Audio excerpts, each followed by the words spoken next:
ክብርት ካንቲባችን በ60 ቀን ሁሉ ነገር ገንብቶ አሰርቶ ጨርሶ ሊያስረከቡን በገቡት ቃል መሰረት ወደን ለመናገር እንደውም 60 ቀን አልሞላም በ57ኛው ቀን ነው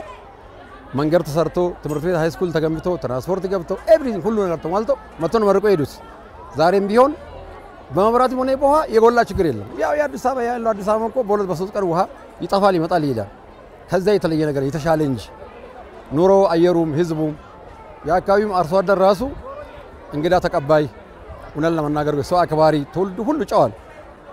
እኛም ከዛ ይመጣ ነው ለምደናል አረጋውያን የሚገባላቸው ትምህርት ቤት ሃይ ስኩል ተሰርቷል ትራንስፖርት ገብቷል የህፃናትና ወጣቶች ማዘዋወሪያም ሁሉ ነገር የተሟላ ነው የጎላ ችግር የለም ሁሉ ነገር ሰላም 6 ወር ጨርሼ 7ኛ ወሬ ልጃለሁ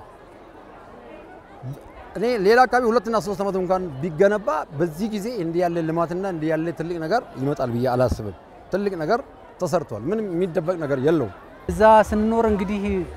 ጠባብና በጣም የሚያስጨንቅ ሰፈር ነበረ ምክንያቱም እሳት አደጋ ቢደርስ መኪና ይገባልንም በጣም ብዙ ችግር የነበረበት ሰፈር ነበረ እዚህ ደግሞ ስንመጣ በጣም የተለያየ ነው እና ብዙ ለውጥ አለው ውሃ ሙሉ ነው ቀን በቀን አይቋረጥም መብራትም እንደዛው ለልጆች መጫወቻ ሜዳ አለ ትምህርት ቤቱም እዚሁ ነው ሁሉ ነገር የተሟላ ነው በጣም ልዩነት አለው እና በጣም ደስ የሚል ነው የዚህ ሰፈር ደስ ይላል መቼም ባለበት መቆየት የለብህም አሁን በመናየው ነገር ደስተኛ እየሆነን መጀመሪያ ስንነሳ በጣም አዝነን ነበር እንዴት እንሆናለን ወይ ጉዴት ነው የምንገባው ብለን ነበር አሁን ደግሞ በመናየው ነገር በጣም ደስተኛ ነው እግዚአብሔር ይመስገን እዚህም ጋር ስንመጣ የባሰ ነገር ይገጥመናል ብለን ነበር ደስ ይላል በተለይ መሰረተ ልማቱን ስናየው አሁን ካሳንቺስ ያለችበትን ሁኔታ ስናየው በጣም ደስ ይላል እሄዳለሁ ካሳንቺስ በርግጥ በፊት ከተማችን ፈረሰ ፒያሳ ፈረሰ ካሳንቺስ ፈረሰ ህዝብ ወደቀ እንዲ ሆነ ነው ሲባል ነበር አይደለም ፈርሶ የተሻለ ነገር ነው ያየነው አይተን ማናቆ ህንጻ አይተን ማናቆ መዝናኛ አይተን ማናቆ አስፋልት ጥሩ ልማት አለ ወነን ለማናገር ከሆነ እኔ ቤቴ ጠፍቶብኛል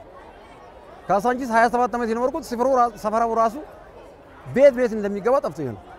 ታርሶ ተቀይሮ ሌላ ሆኖ ተመሽሮ አብቦ አምሮ ማለት የተሻለ ነገር ማምጣቱ እኔ ለማንም ለክፉ ሰው ለሰይጣን ለአፍራሽ ካለው ነገር ጥሩ ነገር የሚጠራ ሰው አለ ብዬ አላስብም እኔ በኩል ፍጹም ደስተኛ ነኝ አብዛኛው ህዝብ አካባቢውን ለምቶ ማንነቱ ደስተኛ እንጂ ተቃውሞ ያለው ህዝብ አለ ብዬ አላስብም ካሳንቺስ እኔ ድሮ ከማውቃት አሁን በጣም ትልቅ ልዩነት ነው ብዙ መሰረተ ልማቶች ተሟልቶላታል ደስታ ነው የሚሰማው ያ እንደ ሀገራችን መለወጥ ለሚቀጥለው ትውልድ ማለት ነው ግዴታ እንደዛ ሆነን መኖር የለብንም አይደል ያው አለፍ ስንል አይተናል በልጽጋነች ሀገራችን ለኛም ሳይሆን ለልጆቻችን ተስፋ ነው ለልጆች ያማ ከእንግዲህ ያረጀን ነው ለልጆቻችን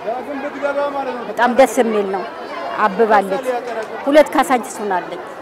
አብባለች ሰፈራችን በጣም ነው ደስ ያለኝ እኔ ትንሳኤ ነው ዛሬ በጣም ደስ ይላል ጠቅላይ ሚኒስትራችንም ዶክተር አብይ ከነ ባለቤቱ አዳነችም መተው ምሳ ጋብዘውናል ደስ የሚል ግብዣ ነበረ በጣም ተደስተናል እኔ በጣም ደስ ነው ያለኝ ምክንያቱም እንደዚህ አይነት ነገር በወሬ ነበር ምን ሰማው ዛሬ በአካል ስናየው በአካል አግኝተነው ተጋብዘን በጣም ውስጣችን ደስ ነው ያለን ሁላችንም ደስተኛ ነን ክብርት ካንቲባችን ይሄ መስራት ከተጣለበት ጊዜ ጀምሮ ስቲል አልተለዩንም ኦማን ቀን ከሌት ወይስ አሰረቷል አሰረከቦናል ጥሩ ነው የዛሬ ደግሞ ይበልጥ እንደው እስካሁን ካልጎበኙን ጠቅላይ ሚኒስትሩ ነበሩ እስካሁን ያልመጡት ዶክተር አብይ ማለት ዛሬ እሳቸው ይመጣሉ የሚል ማንንም አላሰበ በጣም ደስተኞች ነን ከደስተኞች በላይ ነን በእውነት አለኝ ከጎናችሁ ብሎ ማለት እኔ እንጃ ለዚህ ክብር ለዚህ ህዝብ ትልቅ ክብር እንዳላቸው ነው ከክብርት ካንቲባ እስከ ጠቅላይ ሚኒስትር እስከ ማናቸውም እስከ ጫፍታች እስከ ኢቭን እዚ የአቃቂ ቃልቲ ክፍለ ከተማ ስራ አመራሮች የወረዳው የሁሉ በየስልጣን ተወረድ እየጎበኙን ነው ያበረታቱን ነው